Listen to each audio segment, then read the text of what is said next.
Hey YouTubers, JB Coins here with another video.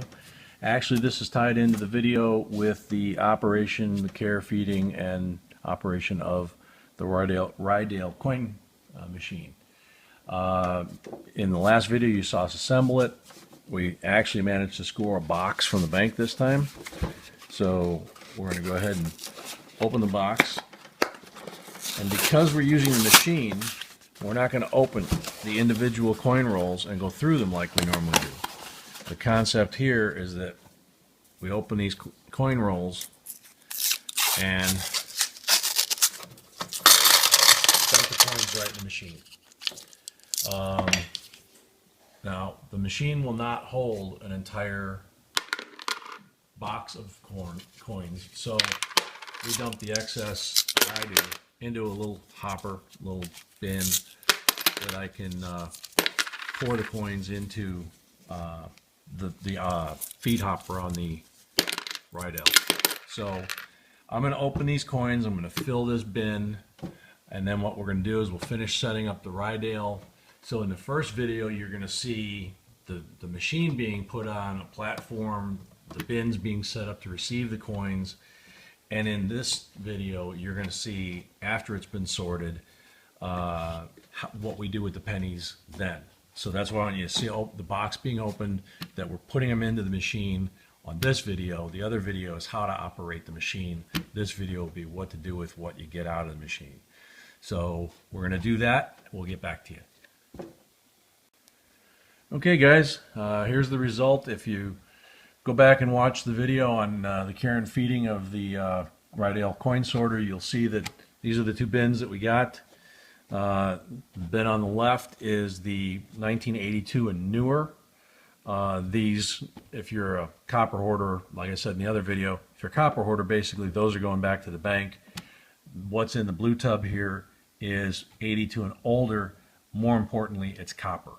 So we know that there could be some wheats in there. We don't know what's in there. We just know it's all copper. We know it's pre-82.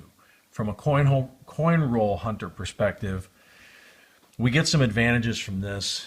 At least I have, because what I can do with that machine, which is really cool, is I can put a 5-gallon bucket in a place of these two bins, one on each side, and I can run 10-15 boxes of pennies in about an hour, hour and a half, something like that.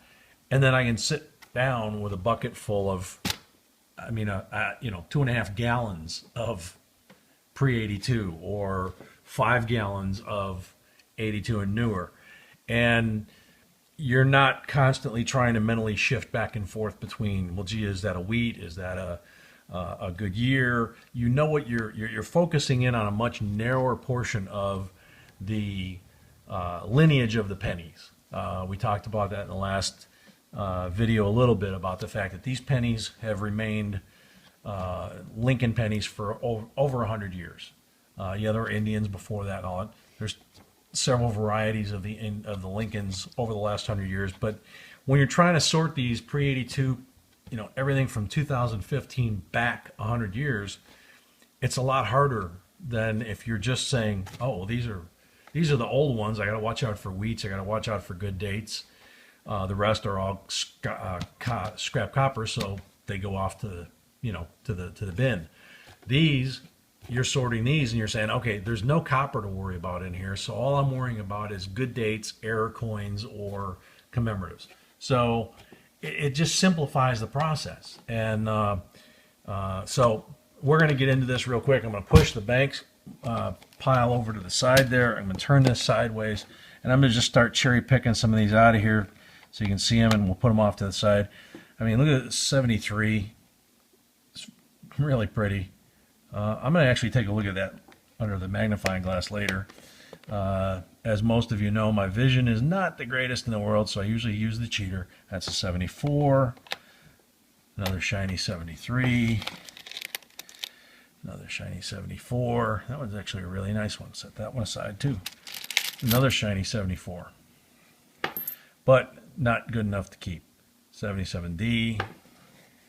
Again, these are all copper, so it's not, brain surgery here. 64D. Oops, no error. 79. No error. That's the odd thing, is you have to kind of get into a new rhythm. 73, because you're picking them up one at a time. You got to remember to flip them over and look at the back. Make sure that there's no, double strike, or there's another 74 that looks pretty nice, worth looking at. 76. Grab a couple of them here. Nothing on the back. 64. 76D. 78. There's some really shiny ones in here. 63D. Set that one aside. 73. Set that one aside. 74. Set that one aside. 68D. So far, no wheats.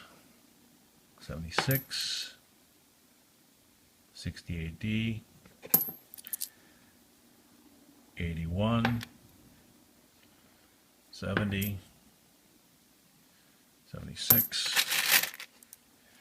If I miss one, not flipping it over, I'm going to have to live with it because I'm trying to do this fast for you guys. 68D. That one's upside down. 61. Yeah, 61. Don't see those a lot. I'm surprised at how many shiny ones there are in here. There's another 74. Set that one aside. I'm going to have to look at that. 81. 79. 78. 80. 75. 72. Uh-oh. 48S. Wheat. Got our first wheatie. And I can see the videos going long. Oh, there's a second wheatie. Let's see what it is. 51D. And you got a little bit of chafing there, but still okay. So I'm going to go ahead and... Oh, 73. Look at that. Jeez. And another shiny one right underneath it with a little patina. 74. Okay, I'm going to go ahead and shut the camera off. This is going to take a while. You can see there's lots of stuff. Here's another wheat. 56D. So I mean, you can see this is why it's so much easier doing it this way. It's so cool. 74. But we're going to stop here because we're getting close to 10 minutes and we're going to have to leave time for a wrap up, and I still got a whole nother bin to go through besides these. So if we find anything really cool, we'll stop. Otherwise, we'll see you at the wrap up. Okay, YouTubers, here's the wrap. This one started out with the Ryedale coin machine, as you saw. We sorted it into the bins, and then we individually sorted what was in the bins. The big pile to the left, as usual, is the money going back to the bank. That fairly nice size pile is what we found sorted out in the copper bin. And you can actually see there's some pretty shiny 73s and 72s. I was very surprised with the output from that pile of copper. I'm going to start though with the bank pile because the output there is a little smaller and a little more specific. We've got 4 2009 Lincolns sitting on a log reading a Bible. As you've watched our videos before, if you have, you know this one is the one you check for 6 fingers or anything that looks like 6 fingers or extra metal. Check our penny error video and you can see by me doing this, those aren't errors. This is a 99 that is in extremely nice shape. And this is a 2007 that has got some of the strangest colored rainbowing that I think I've seen.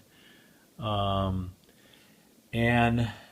out of the 1982 and newer coins that are going back to the bank, those are the only 2 coins that were worthy of mention. Now we get to our little copper pile, which is bigger than usual. Again, this was a lot easier to sort because it was already pre-sorted into these 2 categories. But the shocker was the content of what was in this part of the sort. First coin, I'm going to go ahead and zoom in a little bit here so you can see some of these coins. 63, really nice shape. 73, 74s. Now I'm going to zoom back out because I want you to see there's 6 73s, there are 23 74s that are in that kind of condition, and as if that weren't enough, there are 17 wheats. 17 wheats in one box. Can't remember the last time we got that many. It's been a while, I know that. This last coin again is kind of a reminder. This is a 69S. I've checked it for doubling. Unfortunately, it does not have any doubling. It goes in our scrap pile, but it's always worth checking those because if you find one, it's worth a lot of money. Hope you've enjoyed this video. It's a little bit different than usual. We scored big on the wheats. We scored big on some 40-year-old, 41-year-old coins.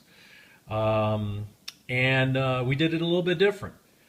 And I think you'll find the next video also a little bit different, even for us. And we just never know what the next one's going to be. For now, JB Coins signing off. Hope you guys enjoyed it.